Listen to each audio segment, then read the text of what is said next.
수행품이 제일 긴 것 같아요. 품 중에서는 제일 양이 아마 많습니다. 네, 그만큼 이제 대종사께서 수행품에 대한 비중을 높게 생각하신 것 같아요. 수행품 50장 볼게요. 대종사 말씀하시기를 수도인이 경계를 피하여 조용한 곳에서만 마음을 길들이려 하는 것은 마치 물고기를 잡으려는 사람이 물을 피함과 같나니 무슨 효과를 얻으리요. 그러므로 참다운 도를 닦고자 할진대 오직 천만 경계 가운데 마음을 길들여야 할 것이니 그래야만 천만 경계에 마음이 흔들리지 않는 큰 힘을 얻으리라. 만일 경계 없는 곳에서만 마음을 단련한 사람은 경계 중에 나오면 그 마음이 바로 흔들리나니 이는 마치 그늘에서 자란 버섯이 태양을 만나면 바로 시드는 것과 같나니라. 그러므로 유마경에 이르시기를 보살은 시끄러운 데 있으나 마음은 온전하고 외도는 조용한 곳에 있으나 마음은 번잡하다 하였나니 이는 오직 공부가 마음 대중에 달린 것이요 바깥 경계에 있지 아니함을 이르심이니라. 수행품 50장 말씀이 굉장히 중요한 말씀이에요. 예, 굉장히 중요한 말씀입니다. 원불교에서는 불법시 생활, 생활시 불법. 예, 이렇게 말씀하시고, 그 다음에 이제 동정이력, 영육상전, 이제 이런 표어들이 있잖아요. 그것이 뭐냐면 수도와 생활을 별개로 보지 않는 입장이에요. 그러니까 이게 원불교는 철저하게 수도와 생활을 둘러보지 않는데 그렇기 때문에 생활을 떠난 수도가 있다고 보지 않아요. 네, 그리고 수도는 생활을 떠나서 이루어질 수 없다고 보는 거죠. 그게 이제 원불교의 기본 입장입니다. 대동사님의. 자, 수도인이 경계를 피하여서 조용한 곳에서만 마음을 길들이려 하는 것은 마치 물고기를 잡으려는 사람이 물을 피함과 같나니 무슨 효과를 얻으려. 물고기를 잡으려면 물가로 가야죠. 물고기를 잡으려면 물가로 가야죠. 예. 물가에 가야 물고기를 잡는데 물을 피해서 어떻게 물고기를 잡을 것이냐. 이제 그 문제잖아요. 이제 보통 이제 이런 표현을 많이 써요. 성품짜리를 보통 설명할 때 우리의 성품은 마치 그 물고기가 물고기가 예를 들면 물이 뭐냐고 묻는 것과 같다. 성품을 찾는 사람들이 중생이 성품을 찾고 깨달음을 찾는데 내가 깨달음을 찾는 바로 그 바탕이 바로 어, 내가 깨달음이 어디 있냐 하고 있지만 깨달음을 묻는 바로 그곳에 있다는 거예요. 물고기가 내가 물이 어디 있지? 라고 찾지만 사실은 물고기가 사는 그곳이 물이라는 거죠. 근데 이제 여기서는 약간 그걸 다르게 응용해서 이제 본문 말씀을 하신 것 같아요. 보통 그런 식으로 이제 하거든요. 여러분들도 그런 경험 해보셨을지 모르겠는데 저는 사실은 이런 태도를 가지고 살았었어요. 공부하려면 산속으로 좀 들어가가지고 독공을 해야 돼. 그런데 암암리에 원불교는 뭐 전면에 그것은 그렇게 하면 안 된다라고 말씀하셨음에도 불구하고 우리는 이런 핑계를 찾았어요. 대종사께서도 독공하는 시간이 있으셨다. 홀로 고행하는 시간이 있으셨다. 근데 찾아보니까 하지 말라 그랬거든. 그럼에도 불구하고 하지 말란 소리는 안 들려. 홀로 독공하셨다. 이렇게. 정산종사님도 홀로 독공하신 시간이 많았다. 대종사 만나기 전 얘기인데도 불구하고. 대산종사님이 이제 아파가지고 약초 타러 약초 캐러 다니고 그때 뭐 이렇게 공부가 깊어지셨다. 혼자 독공했다. 이제 막 이런 이야기들을 해요. 예. 그러면서 핑계를 찾는 거지. 핑계. 내가 혼자 조용한 곳에 가서 무언가 독공을 해서 어, 이렇게 깨달음을 얻으리라라는 생각을 혼자 해보는 거예요. 그래서 핑계 찾아서 혼자 뭐 방학 때 되면 무슨 어디 절에 선방에 찾아 들어가고 뭐 어디 혼자 저기 뭐 산밭에 가가지고 밥 먹을 거 싸들고 올라 들어가서 수행한답시고 그러고 앉아있고 그런 짓을 저도 많이 했었거든요. 그런데 지나고 보니까 물론 뭐 경험 자체가 나쁜 건 아닌데 그리고 그걸로 빠지진 않아서 다행이긴 한데 그걸 통해서 뭐 대단한 거 얻었냐? 없었어요. 없었습니다. 공부길 모르면 그렇게 할 수밖에 없어요. 공부가 조용한 데 있는 줄 알거든요. 공부가 조용한 데 있는 줄 알아요. 공부를 모르면 그렇게 돼요. 그런데 대동사께서는 공부는 조용한 데 있지 않다. 이제 이렇게 보시는 거죠. 번뇌가 있는 곳에서 공부를 해야지, 번뇌 없는 곳에서 무슨 공부를 해. 탐진치가 있는 곳에서 공부하는 거지. 시비애가 첨예하게 대립하고 복잡하고 이런 곳에서 공부하는 거지. 그거 없는 곳에서 무슨 공부를 해요. 근데 또 따지고 보면 그거야. 그러면 산속에 들어가면 거기는 조용해? 아니야. 사실은 산속도 시끄러워. 산속 가면은 풀벌레가 울어요. 밤만 되면 겁나 시끄러워. 바람 소리도 시끄럽고 물소리도 시끄러워. 시끄러운 거 따지면. 예. 그런데 공부하는 사람은, 공부길 잡은 사람은 자동차 소리가 물소리처럼 들리고, 사람들 뭐 이렇게 막 시비에 따지는 소리가 참새 우는 소리로 들려야지. 이제 그렇게 안 되면은 정말 조용한 데가 뭐가 따로 있나 하고 찾아간다고요. 수행에 있어서 굉장히 중요한 부분입니다. 예. 수행품에 들어와야 될 아주 중요한 가치관, 원불교적 수행에 대한 가치관이 이렇게 명시되어 있는 것 같아요. 대종사께서는 참다운 도를 닦고자 할진대 오직 천만 경계 가운데에 마음을 길들여야 할 것이니 그래야만 천만 경계의 마음이 흔들리지 않는 큰 힘을 얻으리라. 네. 모든 운동선수가 격투기 선수들도 스파링 대상을 데리고 이렇게 막 연습을 하잖아요. 그런 것처럼 대상이 있어야 돼요. 대상 없이 혼자 하면 그것은 그 대상을 만남과 동시에 아무것도 아니게 돼요. 여러분 그거 보셨어요? 그 중국 무술이 막 엄청 화려하잖아요. 뭐 혼자 막 엄청나게 화려하게 막 빠르고 막 뛰고 난리를 치는데 그 격투가 정말로 MMA 격투기 선수하고 만나면은 그냥 뭐 거의 뭐 게임도 안 되죠. 게임도 안 된 정도가 아니고 거의 코미디를 보는 정도 수준이죠. 네.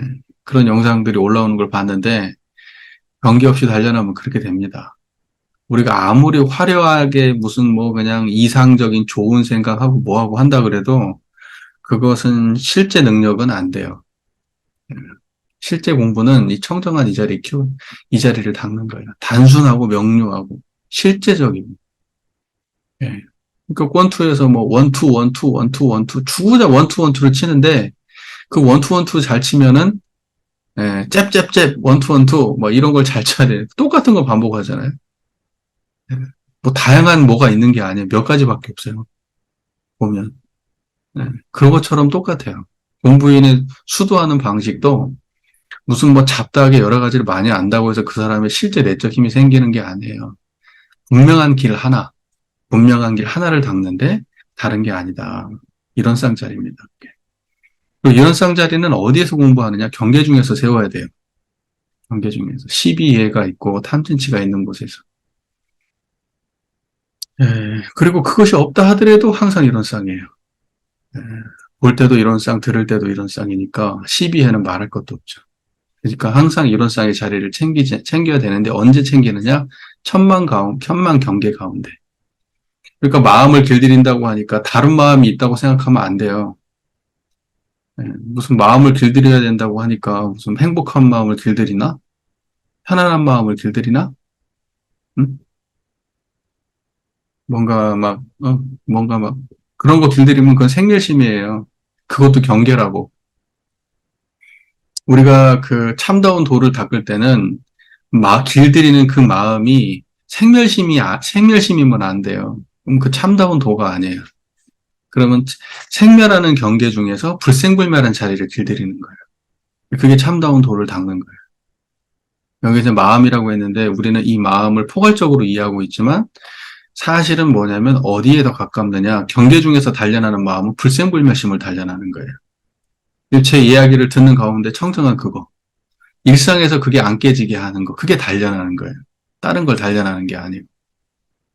근데 이걸 갖다가 생멸심으로 해석하면 이제 아주 실제로 와닿지도 않고 운영도 안 돼요. 예.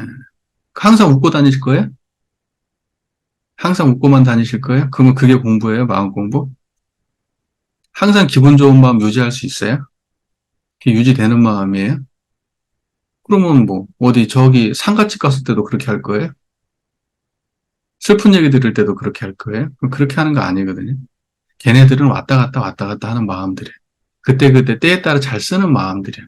기쁜 마음, 슬픈 마음, 애도하는 마음, 걱정하는 마음, 미워하는 마음.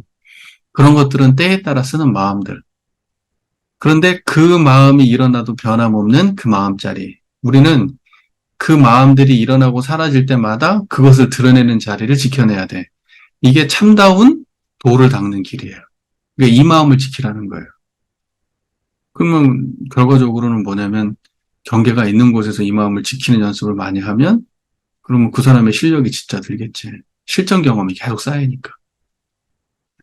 대종사께서는 말로 떠드는 수행, 혼자서 그냥 혼자 그냥 섀도우 복싱 하듯이 그냥 혼자만 그럴싸하게 그냥 하는 그런 수행, 이론적으로 나불나불하는 그런 수행, 이런 거 대동사께서는 거의 취급 안 하세요.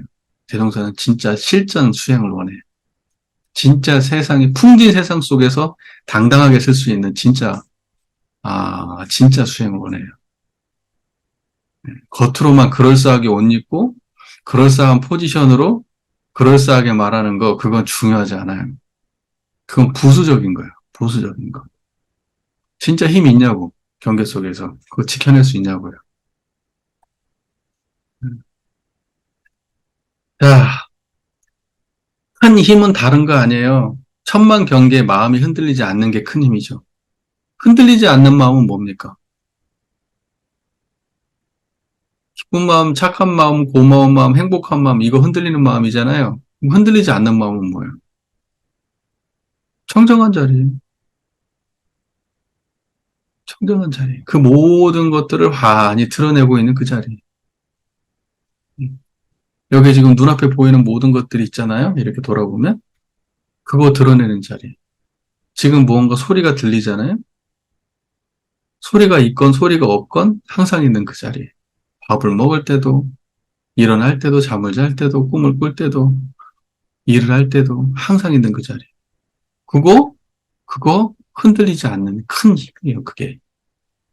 그러니까 대종사께서 이 수행품 50장에서 설명하는 마음이라는 거, 경계 속에서 동하지 않는 마음, 경계 속에서 우리가 지켜야 하는 마음, 경계 가운데서 하는 챙기는 마음, 그거 전부 다 뭔 마음이냐?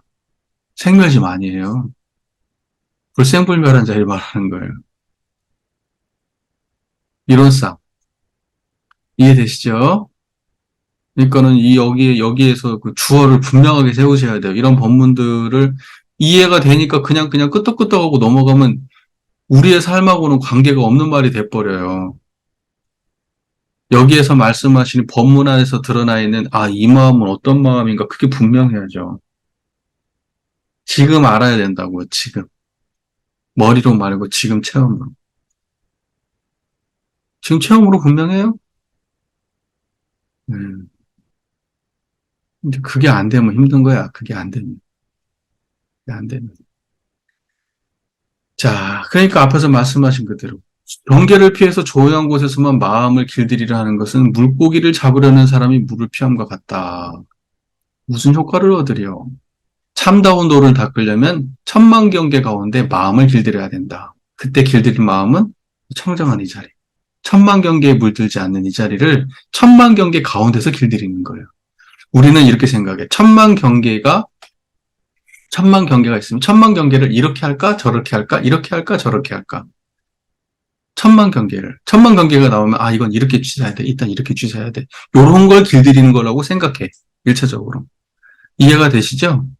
이렇게 해야 될까, 저렇게 해야 될까. 이런 것들이 경계 속에서 길들여서 그러한 상황 대처 능력, 경계 대처 능력을 다양하게 많이 경험해야 그게 마음의 힘을 얻는 거다. 지금 이렇게 생각한단 말이에요.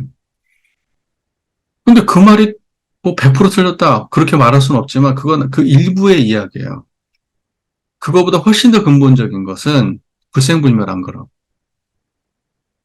청정한 마음, 번뇌 없는 자리. 지금 그 얘기예요. 그래서 그 자리를 길들여야만 천만 경계의 마음이 흔들리지 않는 큰 힘을 얻는 거예요. 그러니까는 문맥으로 봐도 흔들리지 않는 큰 힘을 얻으려면 거기에 대처하는 그 마음만을 말하는 게 아니라, 생멸하는 마음만을 말하는 게 아니라, 거기에 물들지 않는 그 마음, 청정한 그 본래의 마음, 지금 여기에 포인트가 있다는 걸 아셔야 돼요. 이 문장을 보면.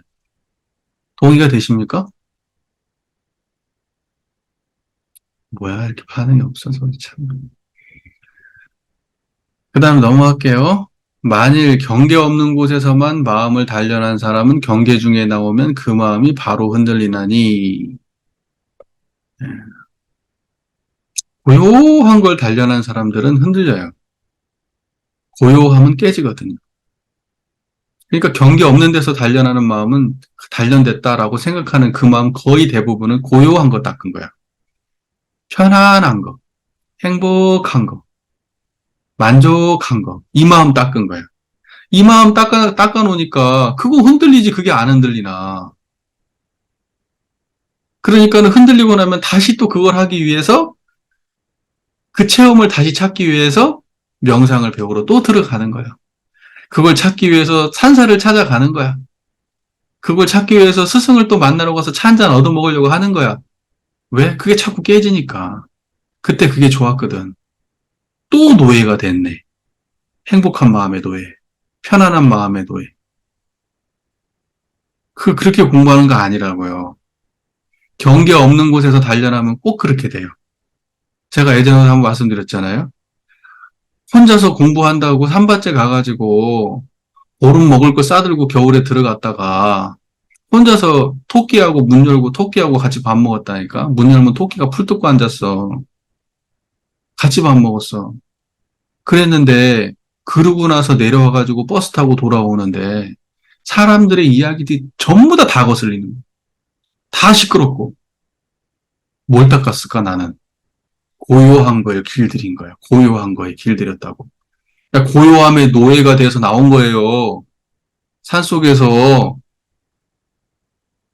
그러니까 공부 그렇게 하면 안 된다고. 고요한 거에 집착하는 공부하면 안 돼. 그것도 경계거든. 고요한 경계. 근데 고요한 것은 안 움직이는 거라고 착각을 해요. 고요한 것은 그야말로 움직이는 거예요. 요란함과 고요함, 그 사이를 왔다 갔다 하는 이법, 둘로 나눠진 이법이란 말이에요. 불생불멸법이 아니에요. 불이법이 아니라고. 그러니까는 반드시 경계 중에서 고요함을 찾았을 때 그 길이 바른 거야. 평안한 가운데도 물들지 않는 걸 찾아야 돼.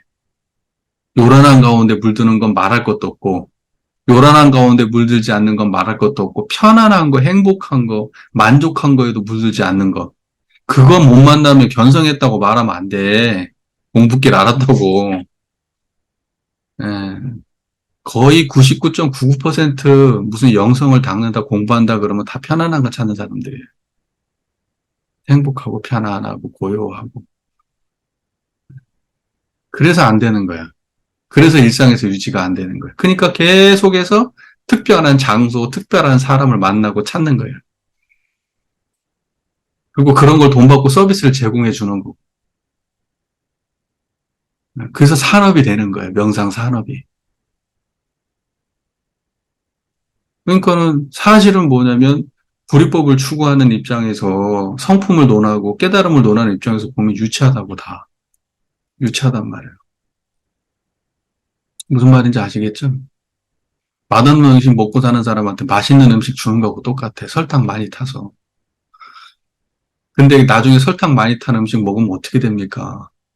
몸에 안 좋잖아. 그거하고 똑같다니까? 그게. 그러니까 반드시 불생불멸에 대한 자각이 있어야 됩니다. 여기에서 말씀하시는 건 마음이라고 표현하셨지만 문맥상에서 보면 불생불멸한 자리를 말하는 거예요. 그러니까는 이 문맥에서 그냥 마음이라고 썼다고 해서 우리가 생멸심으로 생각하는 그 편안한 마음을 말하는 거라고 착각하면 안 돼. 그 마음 아니야. 이해되시죠? 자, 그래서 이 경계 없는 곳에서 마음을 단련한 사람은 경계 중에 나오면 그 마음이 바로 흔들리나니 이는 마치 그늘에서 자란 버섯이 태양을 만나면 바로 시드는 것과 같나니라. 내가 딱 그랬다니까. 내 경험이 아주 적실한 경험이에요. 적실한 경험. 그래서 도로아미타불이라는 거 알아요? 도로아미, 10년 공부 도로아미타불 알아? 산속에 들어가가지고 겁나 열심히 수행을 했는데 사회에 딱 내려와가지고 내려오자마자 바로 박살 나버려. 그냥 깨져버려요. 흔적도 없이 깨져버려요. 올해도 안 가. 일주일도 안 가. 10년 닦아도 10년 닦아도 나와가지고 경계에 따라서는 나와가지고 버스 타자마자 깨져버려. 뭔 말인지 알아요? 고요를 닦으면 그렇게 된다고. 고요를 닦으면. 이게 10년 공부 도라미 타불이야. 근데 이 공부를 하잖아요. 이렇게 청정한 자리, 거기에도 물들지 않는 자리를 자각하고 그걸 닦잖아? 그러면 천하무적이야. 산속에서 수십 년을 갖다가 죽을 때까지 닦은 거하고 이 마음 가지고 3년 닦은 거하고 비교도 안 돼. 비교도 안 돼. 그 파워와 질이 수준이 비교도 안 돼요. 마치 쿵푸를 유슈를 막 엄청나게 열심히 닦았는데 MMA 선수한테 만나가지고 막 고수라고 막 유명한 사람인데 그냥 아마추어 선수한테 두드러 맞는 거하고 똑같아. 우리 딸내미가 아들내미하고 딸내미가 좀 이렇게 몸이 상당히 좀 둥글둥글해요. 둥글둥글해서 이제 그 근처에 이제 뭐 이렇게 권투학원이 있었어. 그래가지고 살 좀 빼겸 해가지고 애들이 이제 그 권투학원 보냈단 말이야. 이제 줄넘기도 조금 하고 샌드박 이렇게 치고 이제 이러고 놀고 이제 이러는 거야. 근데 거기 갔는데 그 관장님 하는 말이 그거였어. 꽤 인상 깊더라고. 아, 무슨 뭐 공부를 뭐 태권도 시키고 그러는데 그건 실전에 도움 안 돼요. 막 이제 그러면서 막 그런 얘기를 해. 어? 태권도 뭐 6년 한 사람 보고요. 여기 와가지고 킥복싱 6개월 배우라고 게임도 안 돼요. 얘기를 하더라고, 그 아저씨가. 자기가 원래 이제 전공 킥복싱이었가 봐, 킥복싱. 그렇게 얘기하대. 근데 마음 공부가 또 그렇다니까. 막 수행 방법을 많이 알아. 막 이런 방법도 있고, 좌선법도 막 어디를 집중하고, 막 어떻게 하고, 막 기술하는 어떻게 하고, 막 해가지고, 막 오만 단련을 다 많이 했어도 경계 나오면 그냥 아무것도 아니라니까. 대종사님 말씀대로 버섯이 햇볕 만나면 그냥 녹아버리는 거 똑같이 아무것도 아니라니까. 근데 청정한 자리 이거 불생불멸한 거 이거 단련하면 얘는 못 깨요. 경계가 깰 수 있는 자리가 아니야. 그러니까 이거 만나야 된다니. 그래서 견성 안 하면 안 된다는 얘기 하는 거예요. 이론상을 신앙의 대상과 수행의 표본으로 모시고 공부하라는 거야. 그래서 이론상 안 모시고 공부하는 공부는 그냥 아무것도 아니라니까? 아무것도 아니라니까요. 이거 명심하셔야 돼요. 음. 그러니까 여러분들은 지금 뭐냐면 짧지만 실전 무술을 배우고 있는 거야. 예, 무슨 말인지 아시겠어요? 예. 자, 그 다음에 그러므로 융화경에 이르시기를 보살은 시끄러운 데 있으나 마음은 온전하고 그때 온전이 뭐야? 보살은 시끄러운 데 있으나 마음은 온전하고 온전한 마음이 뭐야? 온전한 마음. 아이 청정한 자리 불생불멸 이런 쌍짜리 이게 온전한 마음이라니까. 이게 온전한 거야. 시끄러움과 고요함 어디에도 끌리지 않는 마음. 순경에도 역경에도 양변에 떨어지지 않는 마음. 행복과 불행의 가치의 양변에 떨어지지 않는 마음. 옳음과 그름에 떨어지지 않는 마음. 그걸 온전한 마음이라고 하잖아요. 그래서 원불교에서 뭐라고 있어? 온전한 생각으로 취사하기를 주의할 것이요. 그때 온전한 게 뭐야? 착한 거야? 바른 거야? 행복한 거야? 고요한 거야? 그거 온전한 거 아니라고.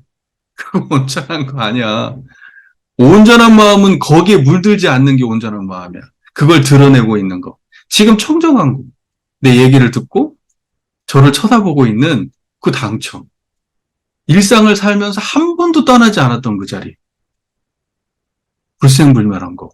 절대 버릴래야 버릴 수 없고 잊을래야 잊을 수 없는 거. 지금 그거 없게 만들 수 있냐고. 여러분, 딴 생각하면 그 생각은 다른 생각, 이 생각하다 저 생각하면 그 생각은 없어지는데 앞에 생각하고 뒤에 생각하고 미래 생각할 때도 항상 있는 놈 있어. 그 놈은 못 없앤다니까? 그걸 온전한 생각이라고 말하는 거예요. 불가에서는 그걸 중도라고 말해요. 중도, 불이 중도. 나눠지지 않은 중도, 불이 중도. 보세요. 보살은 시끄러운 데 있으나 마음은 온전하고. 온전한 마음이야. 보살의 마음은 온전한 마음이야. 그죠? 이론상 마음이야. 원불교 말로 따지면 이론상짜리가 드러난다고. 시끄러운 데 있어도. 그런데 외도는 뭐예요? 다른 말로 해서 불법 모르는 사람, 이 자리 모르는 사람. 그러니까 뭔가 행복을 찾고, 편안함을 찾고, 고요를 찾는 사람. 이게 외도예요. 외도는 조용한 곳에 있으나 마음은 번잡하다. 하였나니 이는 오직 공부가 마음 대중에 달린 것이요 바깥 경계에 있지 아니함을 이르심이니라. 공부는 마음 대중, 대중. 그래서 대중심을 말할 때 마음 대중이 뭐요? 마음 대중. 요거 감 잡는 게 마음 대중이라고. 요걸 감을 잡고 사는 거야. 이게 대중 잡는 공부라고. 뭘 해도 이걸 감을 잡고 사는 거야. 그게 공부지. 경계를 건드리는 데 있는 게 아니요. 그러니까 뭐 경계를 찾아가지고 경계를 해결하고 경계를 연마하고 그러는 게 공부가 아니야. 아시겠죠? 그 말. 경계를, 경계를 잡아서 공부하면 외도요. 외도. 마음대중을 잡는 게 그게 불도고 경계를 붙잡아가지고 생각으로, 감정으로, 판단으로 헤아려가지고 하는 공부는 외도예요, 외도. 그러니까 여러분이 앗경계다에서 찾아가지고 만나는 거 가지고 붙들고 씨름하고 있으면 외도라고. 그러면 앗경계다 하지 말고 앗경계다 하기 전에도 있고 악경계다 할 때도 있고 앗경계다가 끝나도 있는 거 그거 만나야 돼. 그게 불도를 닦는 거야. 그게 마음 대중이고. 그 말 이해되세요? 음. 오늘 옆에 그 암 어린이들 다니는 그 어린이집 갔을 때도 있었던 그 마음. 음. 그리고 지금 공부할 때도 하나도 다르지 않은 거. 그리고 이 공부 끝나고 나서도 하나도 다르지 않은 거. 뭔가 그거 해가지고 보람 있고 앞으로 희망찬 내가 미래를 볼 때도 이 자리야. 그리고 때로는 뭐가 일이 안 풀려서 절망을 만나도 이 자리야. 음? 차가 잘 팔려도, 차가 안 팔려도 이 자리야. 음. 이게 공부라고. 이게 공부. 다른 게 아니고. 이렇게 공부를 해야 그 사람이 이제 철주의 중심 석벽의 외면, 절대 흔들리지 않는 마음의 심지를 찾은 사람이야. 심지가 마음에 분명하면 그 사람의 판단은 절대 시비에 흔들리지 않아요. 자기 욕망에도 흔들리지 않고 옳은 길을 갈 수 있어요. 이제 요게 기본기. 그죠? 그러니까 수행에서 중요한 것은 경계에 있지 않다. 어디에 있는가? 오직 마음 대중에 있다. 온전한 마음에 있다. 그러니 경계를 떠나서 공부하려는 생각을 버려라. 경계를 떠나는 것은 그 마음이 벌써 경계 없는 경계를 찾고 있는 것에 불과하다. 그렇죠? 편안한 경계를 찾는다든지 행복한 경계를 찾는다든지 그거에 불과하다. 그런데 그것도 경계니까. 그 바깥 경계 중에서 왔다 갔다 해서 환경만 바뀌는 방식으로 공부를 찾게 되면 거기에는 외도지 실제 공부가 아니다. 나에게 어떤 상황이 닥치든 어떤 문제가 있든 항상 드러나 있는 그 자리를 찾는 게 공부니까 경계 없는 것 떠나서 경계를 떠나서 공부하려는 생각을 포기해라. 포기해라.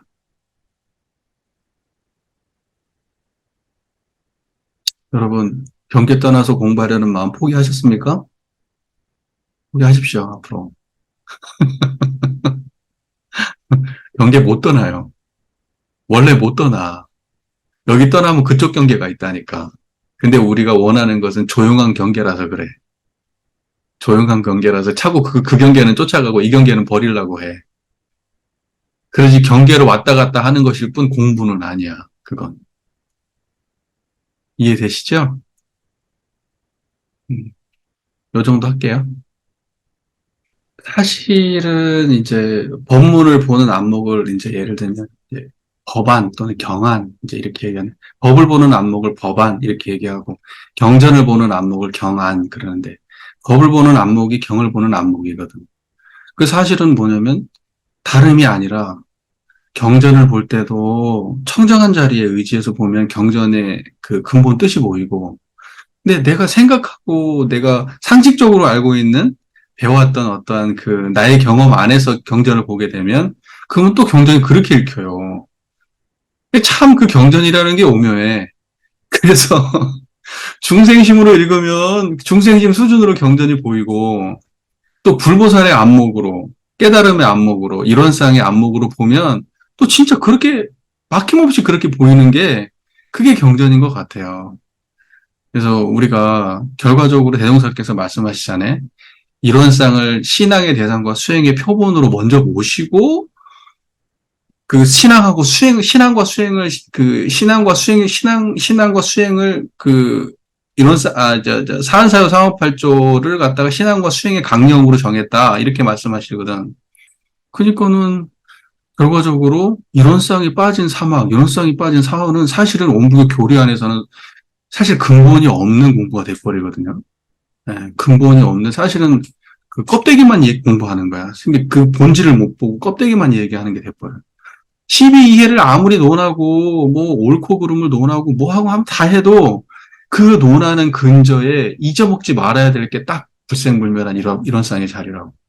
이론상 자리. 근데 이론상 자리를 알고 공부하면 아무리 주변 얘기해도 그 안에 본질이 살아있는 거고 이론상 자리 모르면 본질을 얘기하라고 하지만 사실은 말장난밖에 안 하고 있는 거야. 희론이라 그러지, 희론. 말장난.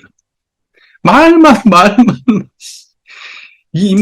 말만 들으면 막 너무 거창해. 막 우주의 진리가 어쩌고. 그래서 일상에서 그거 유지되냐고, 마음이.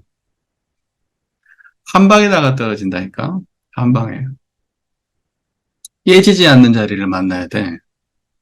깨지지 않는 자리. 반야. 그러니까 뭐냐면 그 반야지라고 하는 것은 깨지지 않는 거예요. 깨지지 않아. 절대 부서지지 않아. 지금 저하고 대화하고 있는 이 가운데 그게 지금 이렇게 뚜렷하다고. 우리는 그 반야의 지혜 속에서, 반야의 그 바탕 속에서 거기서 살고 있는 물고기들이야. 우리는 저쪽 가도 반야 속에 있고, 저쪽 가도 반야 속에 있고, 밥 먹을 때도, 반야라는 말은 하니까 이론상 속에 있는 거야. 이론상의 바다 속에 있는 거라고. 일상이 다 이론상의 바다야. 근데 내가 청정해야 돼. 그래야 그걸 알아. 청정한 거 모르면은 내가 지금 살고 있으면서도 물 속에 있는지 물을 찾는 물고기에 불과한 거야. 음.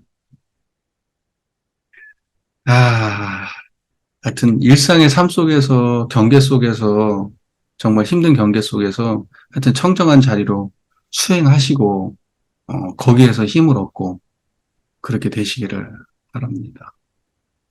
이제 이론상의 진리를 신앙하는 동시에 수행의 표본을 삼아서 이론상과 같이 원만고족하고 지공무상 각자의 마음을 알고 양성하고 사용하자는 것이 이론상의 수행이니라.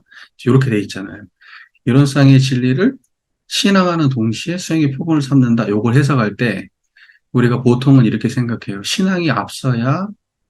신앙이 먼저 있어야 그 다음에 수행이 되는 거야. 그러니까 신앙하는 동시에 수행의 표본을 삼는다. 동시에라고는 했지만 선후가 있어. 이렇게 설명을 할 때 항상 신앙이 앞에 있는 선후의 문제를 교리적으로 많이들 설명을 하셔요. 근데 이제 사실은 근원적으로 얘기하면 청정한 이론상의 이 자리는 신앙의 대상이면서 수행의 표본이기 때문에 신앙하는 동시에라는 것은 그냥 동시에예요. 이렇게 선후의 문제가 아니에요. 우리는 이걸 선호 문제로 파악하거든. 신앙이 먼저 있어야 그 다음에 수행이 있다. 이게 보편적인 해석이에요. 그런데 사실은 말 그대로 동시에요. 이것은 신앙의 대상이면서 수행의 표본이고 수행의 표본이면서 신앙의 대상이에요. 청정한 이 자리가 불성이라고 얘기해서 부처님의 성품이고 나의 자성이야. 그러면 그것은 수행의 표본이고 이것은 부처님 자리야. 그대로 부처님이야. 그러면 이거 신앙의 대상이 돼. 그러니까 다른 모양이 아니라 하나의 경험을 신앙적인 면으로 해석을 하고 수행적인 면으로 해석해서 신앙문과 수행면이 있을 뿐이지 우리는 이론상 한 자리밖에 없어요. 그냥 이론상 한 자리예요. 사람들이 대부분 이걸 해석할 때 왜냐하면 신학문과 수행문의 내용이 너무나 이제 전혀 다른 내용으로 펼쳐지잖아요. 문장상으로는. 그러니까는 사람들이 신앙과 수행은 말은 그렇게 해. 신앙하는 동시에 수행의 표본을 삼고 신앙의 대상이자 수행의 표본이라고 말하지만 머릿속에 이미지로 두 가지 패턴으로 그려져 있는 거예요. 사람들의 머릿속에 이미지가 두 가지 길이 딱 잡혀 있어. 그러니까 벌써 생각이잖아. 신앙에 대한 생각이고 수행에 대한 생각이잖아. 그래서 둘 다 틀린 거예요. 그렇게 잡으면 안 되고 청정한 이 자리가 부처님이면서 우리의 자성이다. 이렇게 이해하면 그냥 깔끔한 거예요. 예, 그래서 그것은 똑같은 하나의 경험으로 통합되지 않으면 언어로서는 통합이 안 돼요. 그러니까 경험에서 만나면 공부기를 잡을 수 있는 거고 그것을 갖다가 언어의 논리 구조에다가 집어넣으면 절대 못 만나. 아무리 노력해도 못 만나요. 그러니까 체험이 앞서야 돼. 예. 그러니까 아마 공부기를 잘 잡아서 이제 그 통합적 이해, 체험적 이해를 가지고 하시게 되면은 그럼 뭐 공부기 잘 잡아서 하시겠죠. 예. 제가 이제 그러한 자세한 이야기들은 제가 이제 그 이론상 수행 같은 거 설명하고 할 때 여러 번 반복적으로 이야기를 해놨어요. 우리 교리 해석이 약간 좀 문제가 있다. 그걸 갖다가. 순차로 보는 것도 틀린 말이에요. 어떻게 순차가 있냐, 한 자리가. 그러니까 체험적 이해가 안 앞서니까 자꾸 그런 오해가 생겨요. 우리 교단 안에서도.